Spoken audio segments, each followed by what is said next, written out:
Friends, இன்றைக்கி இந்த சீசனுக்கு ஈஸியாக கிடைக்கக்கூடிய ஒரு பொருளை வச்சு தான் இந்த டிஷ் செய்ய போகிறேன். அது என்னென்னா மாங்காய் தாங்க. இந்த மாங்காய் வந்து கொஞ்சம் பிஞ்சாக தான் நான் வாங்கிட்டு வந்திருக்கேன். எனக்கு கிடைக்கல முத்த மாங்காய், அதனால் நான் பிஞ்சாக தான் வாங்கிட்டு வந்திருக்கேன். நீங்கள் முத்த மாங்காய் முத்தலாக இருந்தாலும் வாங்கிங்க. இப்போ நான் அந்த மாங்காவோட ஒரு ஆஃப் போர்ஷனை கட் பண்ணிக்கிட்டேன். அதை 3ஆக கட் பண்ணிக்கலாம். அதை குக்கரில் போட்டு கொஞ்சம் தண்ணி விட்டுக்கலாம்.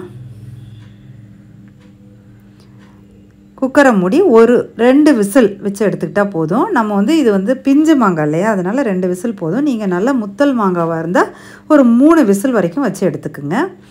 இது வேகட்டும். அதுக்குள்ளே நம்ம தேவையான பொருளை தட்டி எடுத்துக்கலாம். ஜீரகம் 1 ஸ்பூன், மிளகு 1 ஸ்பூன், ஒரு அரை ஸ்பூன் தனியா, இது 3ஐயும் வந்து நல்லா தட்டி எடுத்துக்கலாம். சப்போஸ் உங்களால் தட்ட முடியலன்னா மிக்சியில் வேணால் ஒரு அடி அடித்து எடுத்துங்க. இதில் வந்து ஒரு 15 சின்ன பல் பூண்டு, அதையும் நல்லா தட்டிங்க அதோடு சேர்த்து. அப்புறம் கருவேப்பிலை ஒரு 2 கொத்துலேருந்து 3 கொத்து வரைக்கும் போட்டுங்க. அப்புறம் ஒரு அரை கைப்பிடி அளவுக்கு கொத்தமல்லி தழை, அதையும் நல்லா போட்டு நல்லா தட்டிங்க.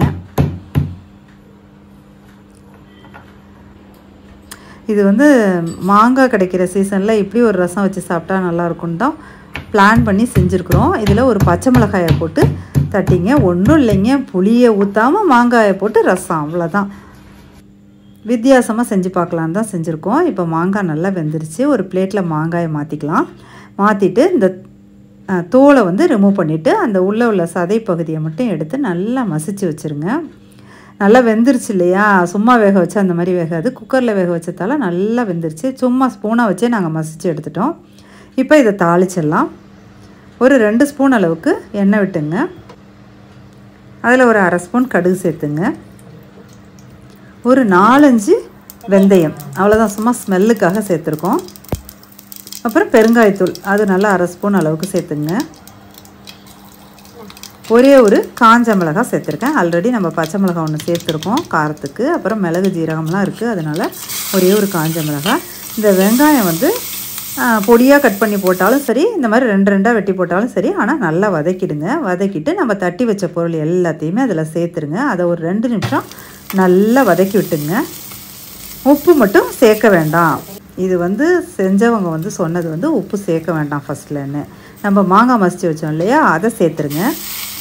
இப்போ நல்லா கலந்து விட்டுருங்க. அதில் ஒரு 2 நிமிஷம் நல்லா கலந்து விடுங்க. அதுவும் வதங்கணும்னு அவசியம் இல்லை, இருந்தாலும் எல்லா இடத்துலையும் ஸ்ப்ரெட் ஆகட்டும், அதுக்காக நல்லா கலந்து விட்டாச்சு. ஒரு 2 நிமிஷம் கலந்து விட்டுங்க.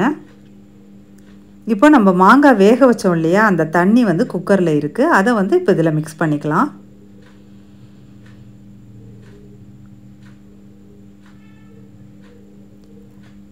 இன்னும் கொஞ்சம் தண்ணியும் குக்கர் அலசி ஊற்றிக்கலாம். இப்போ நல்லா கலந்து விட்டுருங்க. கொதி வந்துடுச்சு. கொதிச்சதுக்கப்புறம் ஆனால் வந்து உப்பு வந்து அதில் போட வேண்டாம்னு சொல்கிறாங்க, ஏன்னு தெரியல, அது ஏதோ கடுத்துரும் அப்படின்னு சொல்கிறாங்க. இதில் வந்து நல்ல தேங்காய் பால் புழிஞ்சு வச்சது கொஞ்சம் மிக்ஸ் பண்ணியாச்சு.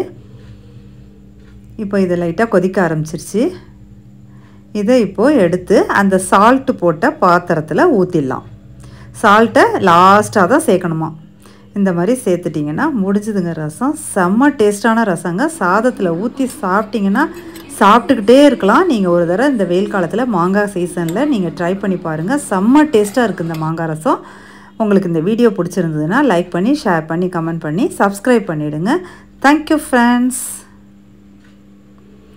அள்ளி சாப்பிட்டோன்னு வச்சுங்க, சாப்பிட்டுக்கிட்டே இருக்கலாம், அவ்வளோ டேஸ்ட்டு. நான் ஃபஸ்ட் டைம் வச்சு பார்த்து அவ்வளோ சாப்பாடு சாப்பிட்ருக்கேன் இந்த ரசத்தை ஊற்றி. நீங்களும் ட்ரை பண்ணுங்கள். Thank you friends.